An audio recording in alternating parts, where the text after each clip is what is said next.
Hey, before I start this, I just want to say that if you see my content, then you know I'm not the most fluent person when it comes to speaking. Also, this is something completely new that I haven't done before, so I hope this turns out decent at least. I have scripted this, so I have an idea of what I'll be saying, so hopefully this helps. And also, just to clarify, I'm not a critic by any standards. I'll judge stuff and give my opinions, but at the end of the day, I'm just a guy who likes movies and games and talking about said movies and games. Anyway, this is where the original script for the review began, so yeah, enjoy. You know, I have been meaning to post more content, not just you and me and her related. Sorry, I've been slammed with college work this term, and trying to work on both is quite hard. However, I have to make this horror season more horror, and not just anime based, so today I thought I'd talk about a film I watched recently. That film being 2001's Suicide Club from Japan. Wait, more Japanese horror? What can I say, they do horror well. Anyway, originally looking at this film for the first time, I didn't think I was going to like it. And after watching the first 5 minutes of the film of my copy to make sure it worked, I felt it was going to be quite boring. Now don't get me wrong, the intro of this movie is jaw-dropping, but I kind of felt that was what the whole movie was about. Like for the next hour and a half, it was just gonna be about detectives and finding out what happened to all those 51 characters at the beginning. As you could tell, I'm trying to keep this review spoiler free, but if you're interested, I recommend watching a recap of this video, or if you're actually interested, watching the whole movie. It's actually quite good. But I think at this time of recording, it's free on YouTube, so if you're really interested, I recommend trying to download that right away, because who knows how long it's going to stay on there for. Anyway, let's get on with it. Okay, so after the opening scene, the film plays out quite straightforward, showing people's deaths and the detectives getting more and more confused at the sudden deaths. And before you say, Ryan, I don't know people dying at you, spoiler, spoiler. Well, it's a psychological horror thriller film called Suicide Club. What did you expect the film to include? Also, some random woman contacts the detectives, telling them that there's a website in which dots will appear for each person's death. However, the dots appear in the website before the death is actually discovered by authorities.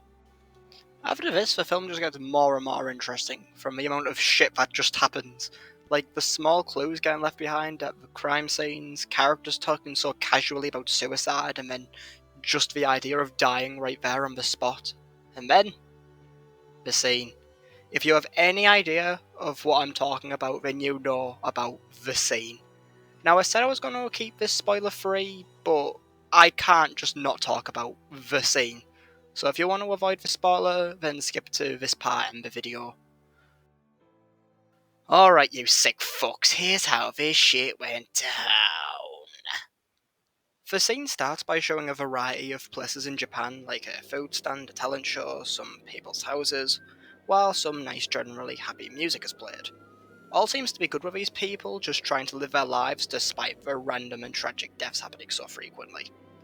Until you see 4 women who originally looked as if they were filming a video confessing their sins, then suddenly 4 fucking nooses drop before them, to which they put their necks around and kick themselves off of chairs which they were stood on.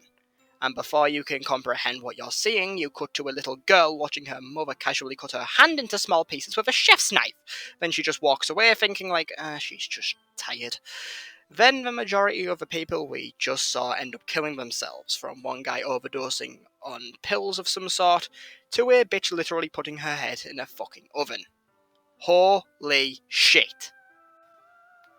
Anyway, after that ordeal, the detectives are starting to worry frantically about their families, and the woman I mentioned earlier, who was codenamed the Bat, is talking to some gang leader named Genesis, who claims he is the leader of the Suicide Club. And that is where I'm ending my summary. Except, I will say this about the ending. You could watch this movie 50 times in a row back to back, and this goddamn conclusion would still make no pissing sense, no joke. It goes fucking nowhere and everywhere at the same time, it's baffling. Now, I like psychological horror as much as the next guy, some of my favourites being Possum and Lake Mungo, And I guess if you want to consider a game 2D DLC. But instead of something more understandable like in Possum, where, spoiler alert, the puppet was a metaphor for the character's childhood trauma the whole time, this movie expects you to think about the whole intense social conformity culture and being connected to oneself and shit. What? To be fair, there's a fantastic Reddit thread by a deleted account basically explaining what the movie is supposed to be about. But no one would get this on a fifth watch, never mind a first time viewing. I'll leave you a link to the Reddit thread below if you're interested. And that was Suicide Club. Did I think it was good? Absolutely. There's something special about this one, as with most horror movies, there's at least one type of looming threat. Where with this one, there's technically is no killer.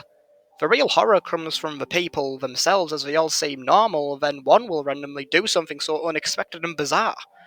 I guess you could say the real threat of this movie is ourselves, and how we interpret the world around us to what's good and or bad to do.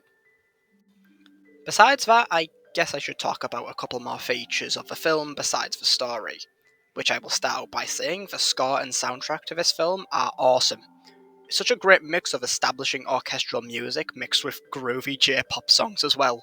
And while I'm not a huge fan for either of these genres, I'd be lying if I said the score didn't make me feel as if I were part of the film, and that funky J-pop wasn't at least quite catchy.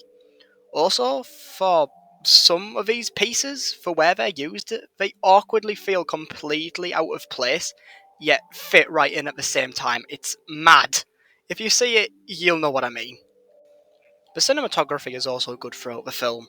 One of my favourite shots being not long after the opening and showing us people on the train, literally a couple hours after a horrific disaster. Everyone's just sat or stood in silence trying to get on with their lives and leave the past behind. It's a nice showcase of how powerful the scene was to the audience as well as the people in the movie. Now, what do I rate this flick?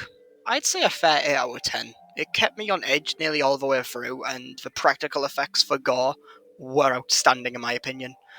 However, there were a few moments where I felt like it dragged on a little longer than I would have liked, and the ending was just too much of a clusterfuck for me to get my head around.